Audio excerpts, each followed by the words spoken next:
Oke,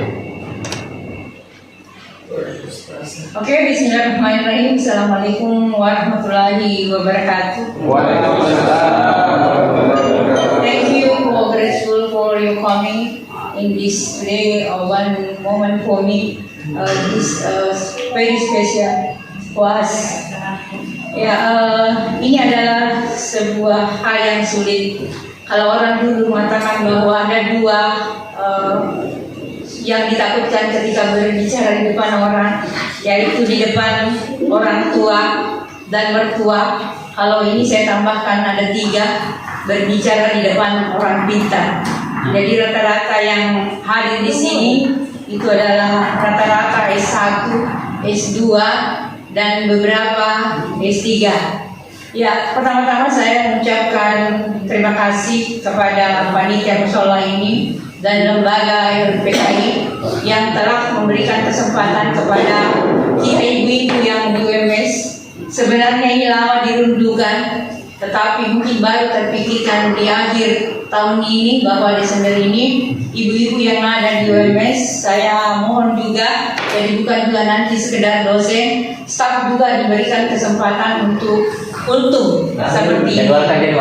Ya, meskipun sebenarnya tujuan kita belum tepat sasaran, karena saya melihat ibu-ibu di sini masih bisa dihitung jari. Karena tadi bayangan saya ini mushola tidak cukup dipenuhi dan dibanjiri, tetapi ini audiensnya dari ibu-ibu masih bisa dihitung jari. Ya, terima kasih kepada panitia mushola. Meskipun hari ini saya diberikan waktu hanya 7 menit kultum, tapi sepertinya kultum 7 menit itu tidak cukup untuk saya. Ya, jadi saya berpikir ini kultum juga tidak bisa diubah. Tidak boleh mengatakan kulsem kuliah 9 menit atau kulsem kuliah 10 menit, karena kita familiar dengan kultum itu. Meskipun nanti ada beberapa Pak Ustaz yang bisa menjawab kenapa sih harus diberikan nama kultum. Jadi menurut seorang ahli filosofi dari Perancis, Descartes, yang menyatakan bahwa segala sesuatu itu harus kita tanyakan. Jadi memang salah satu ciri kita berada di dunia akademik ini, kita harus mempertanyakan segala sesuatunya. Kecuali jangan tanya kenapa toke itu namanya toke. Karena toke memang itu sudah menyebut dirinya kasihan bahwa saya ini toke, yang menurut istilah bahasa itu namanya onomatope. Ya, sebelum saya lanjut, karena tema saya bukan RAPWS. Ya, karena tadi Pak Fendi sempat chat saya sebelum kesini, dia bilang apa memang temanya tadi, saya bilang RAPWS. Ya, saya mau cerita sedikit tentang histori mushola ini, Pak. Jadi mushola ini sebenarnya pada saat itu belum ada perencanaan, karena memang kita targetkan sampai dari sini ini model toko semua. Tapi karena teman-teman pada saat itu mendesak bahwa kita perlu mushola, karena kalau berjalan dari sini ke Masjid Jihad itu agak jauh, makanya agak rancu itu bangunannya. Jadi dalam perencanaan keuangan memang mushola ini kita tidak rencanakan, tapi karena keterdesakan itu akhirnya kita bangun. Tidak sampai 1 tahun ya pembangunannya, pantau itu bisa diresmikan di 2016. Jadi karena tidak ada anggaran di perencanaan itu, pada saat itu masih kantin dengan mengucapkan bismillah. Pribadi saya itu mengedarkan list. Alhamdulillah pada saat itu bisa terkumpul dana 4 juta per bulan, tetapi dana itu tidak 4 juta sekarang, itu hanya 3 juta, karena ada beberapa donatur kita sudah almarhum, termasuk Pak Sainuddin dengan Pak Mustafa. Itu pun sumbangan dari teman-teman guru yang masih berstatus FISIP. Jadi ada juga kemungkinan nanti Pak Rasa minta teman-teman mungkin yang dari STKIP yang awalnya kami rintis itu seperti Badra itu donatur, meskipun pada saat itu dia hanya menyumbang 1 sak semen senilai 48. Alhamdulillah, mudah-mudahan ini tetap menjadi amal jariah dan seterusnya. Ya, dari mushola yang di awalnya itu ketika jadi bangunan tidak bergerak, dananya biasanya tidak bergerak sampai 100 juta. Kemudian alhamdulillah kita pernah mengembangkan dari dana masjid ini di bantuan bencana Madine. Kemudian pembangunan di bawah ini yang dipropori oleh Pak Rasa. Sekarang supaya transparan, anggaran musola ini masih ada sekitar 39 juta, aman Pak. Karena laporannya ada di Uli, rekeningnya ada di Pak Anto, jadi bisa-bisa diminta karena biasa sering dia lupa ATM-nya itu rekeningnya musola karena saking tidak terpakai. Ya seperti itu. Kemudian tema hari ini saya bukan ahli tafsir, sangat takut untuk mengatakan sesuatu. Cuma saya tertarik dalam sebuah surat yaitu Ar-Rahman. Di Ar-Rahman itu ada terdiri dari 78 ayat dan saya baca itu dari 78 ayat ada 31 ayat yang selalu berulang. Wa bi'ayyi ala'i rabbikuma tukazzibaan, yang artinya nikmat Allah mana yang kau dustakan. Saya mencoba, saya tidak berani mengatakan menafsir, mungkin saya hanya boleh mengatakan saya menganalisis mulai dari ayat 13 kemudian jeda ayat 13, 14, 15 muncul lagi ini fa bi'ayyi ala'i rabbikuma tukazzibaan. Ternyata di situ dia menceritakan, setelah menceritakan kebesaran Allah, dia juga menceritakan ada sebuah hukuman ketika kau melakukan pelanggaran. Saya coba hubungkan, karena inilah tugas akademik kita, menghubungkan ayat ini dengan sebuah teori di administrasi publik. Ternyata dia cocok dengan teori punishment and reward, bahwa ketika orang memuji nikmat Allah itu dia diberikan penghargaan, dan ketika dia melanggar kekuasaan Allah itu dia harus diberikan punishment. Jadi seperti itulah analisis saya tidak tahu Pak Ustaz, mohon maaf kalau saya salah, dan memang ilmu itu saling berkaitan. Jadi salah itu sebenarnya kalau orang mengatakan untuk diangkat menjadi seorang guru besar itu harus dilihat ilmunya. Yang harus jadi profesor itu yang punya banyak ilmu. Misalnya kalau kita membahas kemiskinan itu kita tahu adalah masalah sosial. Tetapi ketika ilmu sosiologi masuk, dia mengatakan bahwa kemiskinan itu terjadi karena kesenjangan antara si miskin dan kaya. Itu satu ilmu sosiologi. Kemudian masuk ilmu sistem sosial budaya Indonesia yang mengatakan bahwa kemiskinan itu disebabkan karena budaya. Budayanya apa? Mengutui majama, langsung tanda tangan, langsung jadi direktur. Itu kesalahan kemiskinan karena faktor budaya. Ilmu kependudukan pun masuk. Dia mengatakan bahwa kemiskinan itu terjadi ketidakseimbangan antara jumlah makanan dengan penduduk. Banyak yang mau makan sementara bahan makanan tidak ada. Kemudian masuk lagi ilmu pembangunan. Ilmu pembangunan mengatakan saya memberikan kode pembangunan fisik dan non fisik. Diperbaiki jembatan, diperbaiki irigasimu, sehingga petani itu dengan irigasi bisa meningkatkan penghasilannya. Kemudian yang secara non fisik diberikan keterampilan menjahit, dan satu tujuannya itu untuk mensejahterakan masyarakat yang ada di Indonesia. Saya mau mencoba mengimplementasikan bi'ayyi ala'i rabbikuma tukazzibaan dalam kehidupan Universitas Muhammadiyah Sigenrek. Saya alhamdulillah bisa menjawab satu itu dari kenaikan penerima beasiswa.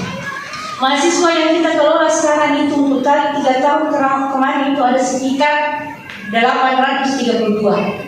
Ada orang memfoto saya itu malam, saya tertidur di kursi setelah penyerahan KIP, karena malam itu harus ada tambahan 22 mahasiswa penerima yang skema 2. Skema 2 itu tidak ada uang bulanan, tapi seluruh pembayaran ditanggung kampus. Masa saya meninggalkan staf ini yang sementara menginput data, biarpun saya hanya tertidur, minimal sebagai pemimpin saya harus menemani. Di situ malam kita mendapatkan nilai 52 juta lebih. Besok malamnya saya dapat lagi WA bahwa kita dapat mendapatkan lagi jatah sebesar 21 orang. Itu dapat lagi 50 juta dalam 2 hari. Fa bi'ayyi ala'i rabbikuma tukazzibaan. Mengapa kita masyarakat UMS tidak mencoba mensyukuri apa yang kita dapatkan selama ini, dan itu akan menjadi laporan keuangan yang kami tidak rencanakan. Jadi di 21, 22 itu tidak ada perencanaan di 2000 kemarin. Yang kedua, untuk tahun ini juga sudah berjalan, kita menerima PPG, ya ada yang dari KIP itu sudah 3 tahun. Alhamdulillah, Fabiai ialah dukungan tugas. Kemudian RPL, alhamdulillah Pak Pendi tadi saya sudah menghitung-hitung. Alhamdulillah Fabiai ialah dukungan tugas. Ya, itu yang pertama, pendapatan Universitas Muhammadiyah Sdn Harapan. Kemudian yang kedua, saya mau bicara tentang kesejahteraan masyarakat. Bulan kemarin kami diperintahkan oleh Rektor Unpad untuk mendampingi Parepare dalam penyusunan RAB. Kemudian bulan kemarin alhamdulillah ini keuangan sudah dibuat jalan-jalan. Kami juga mendampingi keuangannya di Universitas Muhammadiyah Bon.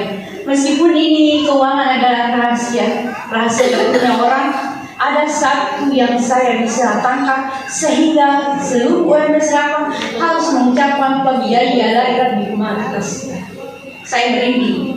Oh iya, nanti kami lihat mudah-mudahan itu dilaksanakan, dan saya bersyukur kembali ke UMS bahwa kesejahteraan teman-teman ini jauh lebih tinggi dibanding. Yang terakhir, yang ketiga, kepemimpinan.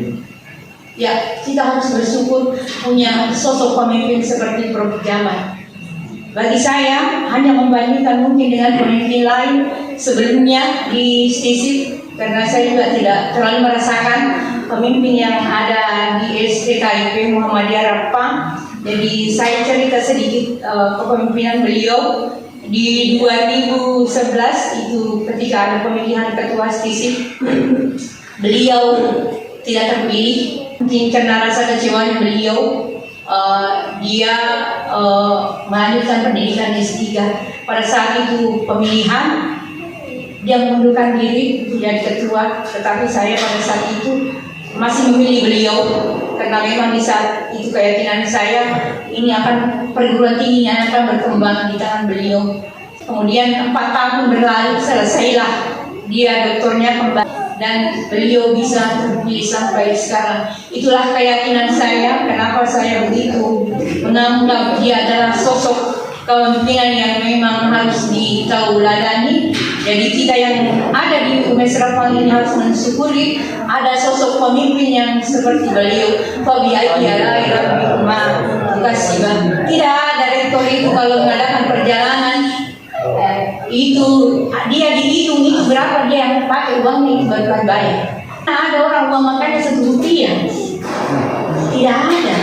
Karena dia pakai kartu kreditnya yang makan di bandara itu senilai Rp1, bisa makan sepuasnya. Kami juga biasa menikmati Rp1 itu dengan makan sepuasnya kalau dengan beliau. Jadi ada 3 hal yang harus kita syukuri di UMS Harapan itu, yang tadi itu alhamdulillah ada beberapa progres pendapatan yang kita dapatkan di tahun 2023-2024 ini. Terima kasih Pak Pendi untuk RPL-nya, insya Allah juga Pak Sam merintis dengan PPG-nya. Ya, jadi sampai halo ya maaf ya, jadi ya ada juga beberapa progres ya, ada halal dan juga Fabiai Kumadu Kasiba, ada juga ya begitu banyak. Tapi setiap kenikmatan pendapatan progres jangan lupa Fabiai alai Kumadu Kasiba. Saya coba menutup kultum ini sudah lewat kultum dengan sebuah SMS. Jadi saya menerima 2 hari SMS itu Rabu kemarin, begitu sibuk menguji. Kemudian ada beberapa jadwal di pukul 3:30 itu ada SMS, Ibu mau masuk mengajar. Saya bilang maaf nggak bisa, sudah capek sekali. Dia menjawab, Ibu kalau Ibu mengajar begitu semangat, Fabiai ialah Rabbi kasih. 2 hari yang lalu saya terima lagi SMS dari mahasiswa, Ibu bisakah Ibu jadi pembimbingku? Insya saya mau. Coba ditawarkan di ketua prodinya, kalau ketua prodinya mau kasih saya sebagai pembimbing. Dan lanjutkan lagi SMS-nya, tapi 6 orang kak ini Bu, astagfirullah. Mungkin seperti itu. Terima kasih Pak Komar atas kesempatannya, meskipun kita kecewa hari ini apa yang kita harapkan sepertinya tidak sesuai. Kan maunya ini panitia musola ada percobaan di mana ibu-ibu coba kasih kultum supaya banyak di belakang. Ternyata tidak, saya juga tadi ajak wanita-wanita direktorat. Ada juga yang menolak, tapi ini permulaan, ini awal. Pada saya sudah promosi, itu cuma ada snapnya. Ternyata ini saya dan snap tidak mempan. Mungkin nanti ibu yang berikutnya, Ibu Nurainika atau Ibu Erwina, kita jauh lebih mempan. Bagaimana supaya bisa menghadirkan yang ada di sini. Ya. Jadi jangan dipikir itu ada snapnya karena orang tua itu berkah sangat sama memang.